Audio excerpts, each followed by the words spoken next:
یہ رمضان آ رہا ہے، دیکھو میں ہاتھ جوڑتا ہوں، نماز 5 وقت سارا سال فرض ہے، لیکن روزے کی برکت سے کیا ہوتا ہے، شیطان قید ہو جاتا ہے تو وہ سارے بھاگے بھاگے آ رہے ہوتے ہیں۔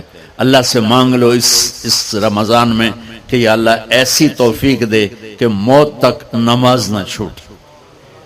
رمضان میں بہت سے لوگ رشوت لینا چھوڑ دیتے ہیں کہ نہیں جی ہن رمضان شریف آ گیا، رمضان شریف بھی تو آیا ہے لیکن اصل میں شیطان قید ہوا ہے تو اب کہہ رہے نہیں ہوں رشوت نہیں لینی، مہینے بعد لواں گے۔ ڈنڈی مارنے والا کہتا ہے نہیں صحیح تولنا ہے، پھر رمضان تو بعد کٹھی کسر کر لواں گے۔ وہ کیا وجہ ہے پیچھے؟ ایک تو رمضان کی برکات ہیں، اور ایک شیطان کا قید ہونا ہے، اور ایک جنت کے دروازوں کا کھل جانا، دوزخ کے دروازوں کا بند ہونا، اللہ کے عرش کا پہلے آسمان پہ مستقل ڈیرا ڈال دینا، اور پھر اعلان کرنا ہے کوئی بخشش آنے والا ہے، کوئی معافی مانگنے والا ہے، کوئی توبہ کرنے والا ہے، کوئی جنت مانگنے والا ہے، کوئی دنیا مانگنے والا، آؤ مانگو۔ اور ایک فرشتہ اعلان کرتا ہے اے بھلائی کے چاہنے والے شاباش آگے بڑھ، اور دوسرا فرشتہ اعلان کرتا ہے اے برائی کے کرنے والے بس کر اور واپس آ جا، بس کر اور واپس آ جا۔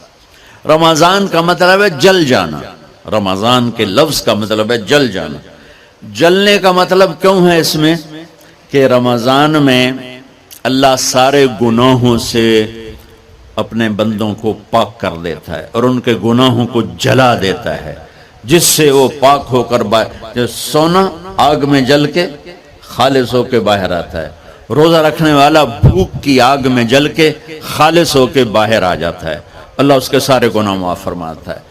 جان نال سنیں، سب سے اعلیٰ درجے کا مسلمان، میرے نبی کا جواب، جو سارا دن مصلی پہ بیٹھا رہے، جو ہر سال حج عمرہ کرے، جو مسجد سے نہ نکلے، جو رات کو قرآن پڑھے دن میں روزے رکھے، نہیں، سنو غور سے سنو، من سلم المسلمون لسانہ ویدہ، سب سے اعلیٰ درجے کا مسلمان فیصل آباد کا وہ ہے جو اپنے مسلمانوں کو تکلیف نہ پہنچائے، جو ہاتھ اور زبان سے کسی کو تکلیف نہ پہنچائے، وہ سب سے اعلیٰ درجے کا مسلمان ہے۔ سبحان اللہ، کیا بات۔ میرے نبی سے ایک صحابی نے پوچھا یا رسول اللہ، ہمارے محلے میں ایک خاتون رہتی ہے، رات کو تہجد پڑھتی ہے، دن میں روزے رکھتی ہے، پر اس کی زبان بہت سخت ہے، بہت بےزتی کرتی۔ آپ نے کہا جہنم میں جائے گی۔ کہا جی ایک خاتون ہے جو نہ نفلی روزہ، لیکن اس کی زبان کا بول بڑا میٹھا ہے، کہا وہ جنت میں جائے گی۔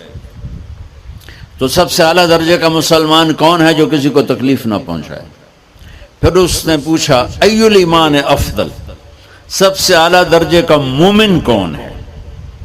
تو آپ نے فرمایا حسن الاخلاق، جس کے اخلاق اچھے ہوں وہ سب سے اعلیٰ درجے کا ایمان والا ہے، کیونکہ تکلیف نہ پہنچانا اخلاق کی ایک صفت ہے، اور اخلاق کی بے شمار اقسام۔ میرے نبی نے فرمایا اچھے اخلاق 360 صفات کا نام ہے، ایک صفت بھی کسی مسلمان مرد عورت کے اندر ہوگی تو جنت میں چلا جائے گا۔ سامنے ابو بکر بیٹھے تھے، کہنے لگے یا رسول اللہ کو میرے اندر بھی ہے؟ تو آپ نے فرمایا تیرے اندر ساری ہے، ساری، تیرے اندر ساری۔ تو ابتدا بھی بتا دی، انتہا بھی بتا دی، اور عبادت بھی مسلمان کو اخلاق تک پہنچاتی ہے۔ اب سنو قرآن سے، اللہ تعالیٰ انسان کسے کہتا ہے؟ ایمان والوں کو۔ ان الذین کفروا من اہل الکتاب والمشرکین فی نار جہنم خالدین فیہا اولئک ہم شر البریہ، سب سے بدترین مخلوق وہ ہے جو اللہ کو نہ مانے، جو اللہ کہ دین کو نہ مانے، آپ نے کہا وہ سب سے بدترین مخلوق۔ تو لا الہ الا اللہ محمد رسول اللہ ہمیں انسانیت میں داخل کرتا ہے، انسان ہے ہی وہ جو لا الہ الا اللہ محمد الرسول اللہ کا کلمہ پڑھتا ہوں میرے رب کے نزدیک۔ اور نماز جس کے اخلاق اچھے ہوتے ہیں وہ اپنے گھر کو خوبصورت بنا دیتا ہے، رشتوں کو خوبصورت بنا دیتا ہے، ملازموں کو خوبصورت بنا دیتا ہے، اپنے کاروبار کو، اپنی زندگی کو، ہر پہلو اس کا خوبصورت ہو جاتا ہے۔ اچھے اخلاق لباس کی طرح ہیں جو میرا ہر عیب چھپا لیتے ہیں، اور برے اخلاق ننگے آدمی کی طرح ہے جس کا ہر عیب سامنے آ جاتا ہے۔